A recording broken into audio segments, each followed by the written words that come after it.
El día lunes se celebra a San John Henry Newman y él es precisamente el cardenal Newman quien da estas 4 homilías sobre el anticristo. Las 4 son muy interesantes y número 2, y esto es muy importante, son muy actuales. Pareciera que las dijo para nuestro tiempo cuando él vivió hace 200 años. 4 homilías sobre el anticristo según los padres de la iglesia. Él mismo lo dice y ahorita lo vamos a leer. Él está basándose sobre todo en lo que enseñan los primeros cristianos, los padres de la iglesia primitiva. Hay 4 homilías. Vamos a ver la primera, que es el tiempo del anticristo. Primero el tiempo, es decir, cuándo viene el anticristo. Número 2, la religión del anticristo. Luego va a tener una religión. La ciudad del anticristo. Esto se parece un poquito a San Agustín y la ciudad de Dios. Y finalmente la persecución del anticristo. Los cristianos de Tesalónica habían supuesto que la venida de Cristo se encontraba cercana. San Pablo les escribe para prevenirlos contra una tal expectativa. No es que él desaprobara su espera de la venida del Señor, todo lo contrario. Pero les advierte que un cierto acontecimiento debe precederla. Es decir, antes de que venga el anticristo, algo tiene que suceder. Y hasta que eso no suceda, el fin no sobrevendrá. Que nadie los engañe de ningún modo, dice San Pablo. Puesto que dicho día no vendrá, excepto que venga primero una apostasía. Y ya con esto, y prosigue, excepto que primero el hombre de pecado sea revelado, el hijo de la perdición. Tiene varios títulos San Pablo para este mentado anticristo. Esto es 2 de Tesalonicenses 2:3. Entonces, primero debe de venir una apostasía generalizada. Por aquí anoté que era una apostasía según el catecismo. Déjenme le busco. Apostasía es el rechazo total de la fe cristiana. Catecismo de la Iglesia Católica número 2089. En que al cristianismo se le va a hacer a un lado. Por eso les decía, con cuánta facilidad la podremos aplicar a nuestro tiempo, esta homilía de hace 200 años. ¿Qué se está haciendo hoy? Precisamente eso. Todo lo que es cristiano, lo que huele a cristiano, se está haciendo a un lado. Esa es una apostasía y está siendo generalizada, como también dirá San Pablo. Entonces, pareciera que eso se está cumpliendo. Y fíjense que también le llama primero el hombre de pecado, el hijo de la perdición. Títulos que le da San Pablo. Mientras el mundo dure, este pasaje de la Escritura será de reverente interés para los cristianos. Es decir, según San Pablo, deberíamos estar muy atentos en todo momento. Sí, en todo momento, sea el año 1000, el 2000, el que sea. A esta profecía no debemos olvidar, siempre hay que estar viendo eso. Es su deber estar siempre expectantes por la venida de su Señor. Porque primero tiene que venir, después de la apostasía, viene el anticristo y después del anticristo viene el Señor. Así es que hay que tener eso en mente ahorita porque lo vamos a necesitar. Primero la apostasía, luego el hombre de pecado, anticristo y luego el Señor. Es su deber estar siempre expectantes por la venida de su Señor, indagar los signos de la misma en todo lo que ocurre alrededor suyo y sobre todo tener en mente este sobrecogedor signo del cual San Pablo habla a los tesalonicenses. Así como la primera venida del Señor tuvo su precursor, así también lo tendrá la segunda. ¿Quién es el precursor de Cristo? Antes de que llegara Cristo, ¿quién debía venir? ¿Se acuerdan? El primero fue alguien más que un profeta. Mateo 11:9. San Juan Bautista. Primero vino San Juan y luego vino el Señor. Interesante porque al final de los tiempos primero viene el anticristo y luego viene el Señor. El segundo será más que un enemigo de Cristo, será la misma imagen de Satán. Nosotros estamos hechos a imagen y semejanza de Dios. Este será imagen del maligno, del Satán, el pavoroso, aborrecible anticristo. Acerca de él, tal cual las profecías lo describen, me propongo hablar, y al hacerlo me guiaré exclusivamente por los antiguos padres de la Iglesia. Bueno, la palabra de Dios primero y apoyado en los padres de la Iglesia. Eso es lo que va a hacer el cardenal John Henry Newman. Bueno, San John Henry Newman, o como le dicen en español, San Juan Enrique Newman. Habla en esos 2 párrafos que me brinqué de la autoridad que tienen los padres para hablarnos de estas cosas. Dice, más incluso que que quieren interpretarlas en nuestro tiempo. Dice aquí, sin embargo, a pesar de que los padres no nos transmiten la interpretación de las profecías con la misma certeza con que nos transmiten la doctrina, ojo, una cosa es la doctrina, la enseñanza, que está muy clara, y eso, por ejemplo, lo vemos en el catecismo de la iglesia, o más en resumen, lo veríamos en el credo. Ese credo que rezas todos los domingos, ahí está la doctrina muy resumida, muy bien contenida. En cambio, las profecías, o más bien, la interpretación de las profecías no es así del todo segura. Puede haber incluso diferentes opiniones. Pero la doctrina, eso sí, esa no cambia, esa es segura, esa ha pasado a través del tiempo en la iglesia. Dice, a pesar de que los padres no nos transmiten la interpretación de las profecías con la misma certeza con que nos transmiten la doctrina, no obstante, merecen ser leídos con deferencia, con respeto, en proporción a su consenso, su peso personal, su predominio en su tiempo o, nuevamente, al carácter autorizado de sus opiniones. Entonces tienen una opinión que para nosotros debería de ser muy importante. Puesto que, por decirlo menos, tienen tanta probabilidad de estar en lo correcto como los comentadores de hoy en día.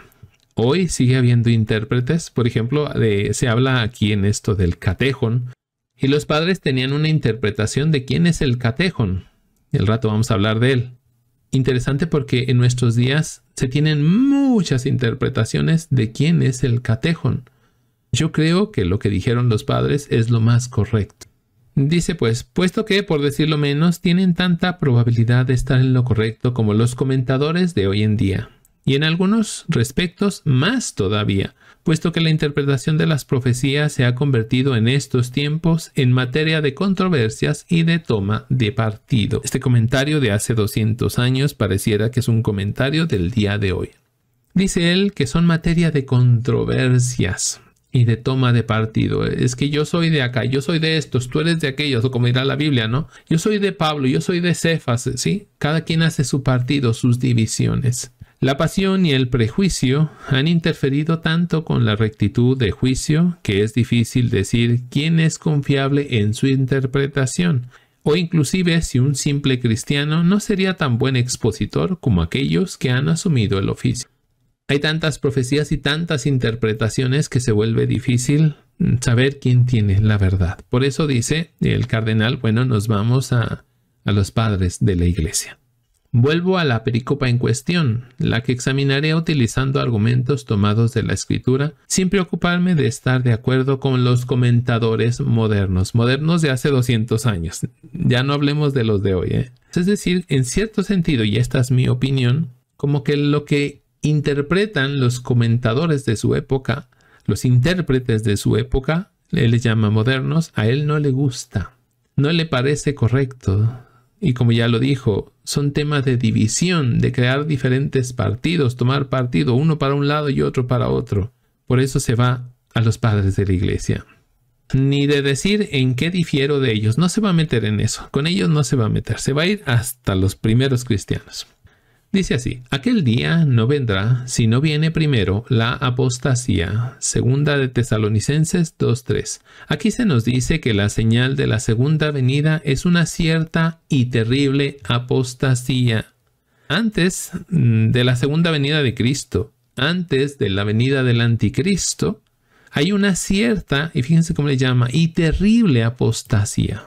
Ya dijimos lo que es una apostasía, es decir, todo lo cristiano, hacerlo a un lado. Absolutamente todo. Dice, y la manifestación del hombre de pecado, el hijo de la perdición. Luego de la apostasía viene el anticristo y luego la segunda venida de Cristo. Esto es, aquel comúnmente llamado el anticristo. Nuestro Salvador parece añadir que esa señal lo precederá inmediatamente, o que su venida ocurrirá muy poco después, puesto que, luego de hablar de falsos profetas y falsos cristos, mostrando señales y prodigios, esto viene en Mateo 24:24, abundancia de la iniquidad, es decir, abundancia de la maldad en el mundo, otra de las señales, y caridad enfriándose, el amor se está enfriando en los corazones, Mateo 24:12, y cosas por el estilo añade. Cuando veáis todas estas cosas, sabed que se encuentra cerca, incluso a las puertas. Mateo 24:33. Y uno está muy tentado a decir es que eso parece que se está cumpliendo. Sí, está muy tentado. Yo estoy muy tentado a decir eso. E insiste, cuando veáis la abominación de la desolación instalada en el lugar santo, entonces los que estén en Judea huyan hacia las montañas. Mateo 24 del 15 al 16. Ciertamente, San Pablo también da a entender esto cuando dice que el anticristo será destruido por el esplendor de la venida de Cristo. Sí, por el sonido de su boca también dirá.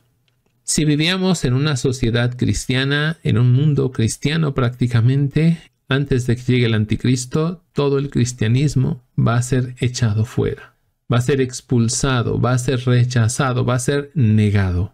Por lo tanto, en primer lugar digo que si el anticristo debe venir inmediatamente antes de Cristo y ser la señal de su venida, es evidente que él no se ha manifestado todavía, mas debemos esperarlo, puesto que de otro modo Cristo ya hubiese venido. Pero él dice, entonces, en su tiempo, dice, no ha llegado.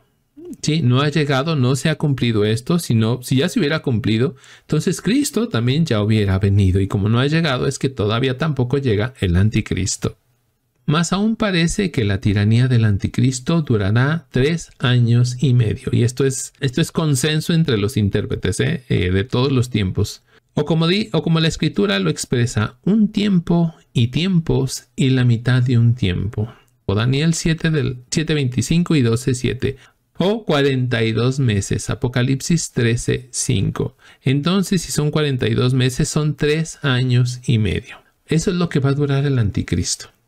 Lo cual es una razón adicional para creer que no ha venido, puesto que si así fuese, esto debería haber ocurrido recientemente, siendo su tiempo tan breve, es decir, dentro de los últimos 3 años y medio, y no ha sido así. Además, hay otras 2 circunstancias de su aparición que no se han cumplido. Primero, un tiempo de tribulación sin igual, otra de las señales, tribulación. Dice, entonces habrá una gran tribulación, sí, problemas, persecuciones, etc. Cual no ha habido desde el inicio del mundo hasta este tiempo, ni lo habrá, y a menos que dichos días fuesen acortados, ninguna carne sería salva. Si no se redujera el número de esos días, nadie se salvaría. Mateo 24 del 21 al 22. Algo que tenía el cardenal John Henry Newman, San John Henry Newman, era un conocimiento muy, pero muy profundo de la palabra de Dios, como tantos santos de los que hemos hablado aquí. Él fue originalmente anglicano. Muchos de ustedes quizá no conozcan su vida. Él fue anglicano. Incluso era anglicano en algún momento anticatólico. Y se puso a estudiar a los padres de la iglesia primitiva y se hizo católico. Por eso el que estudia a los padres termina haciéndose católico. Porque el que conoce la iglesia de los primeros siglos de ninguna manera puede negar que esa iglesia es la católica. Esto todavía no ha sucedido. En segundo lugar, la predicación del evangelio por todo el mundo. Dice así, y este evangelio del reino será predicado en todo el mundo, en testimonio a todas las naciones, y luego vendrá el fin. Mateo 24:14.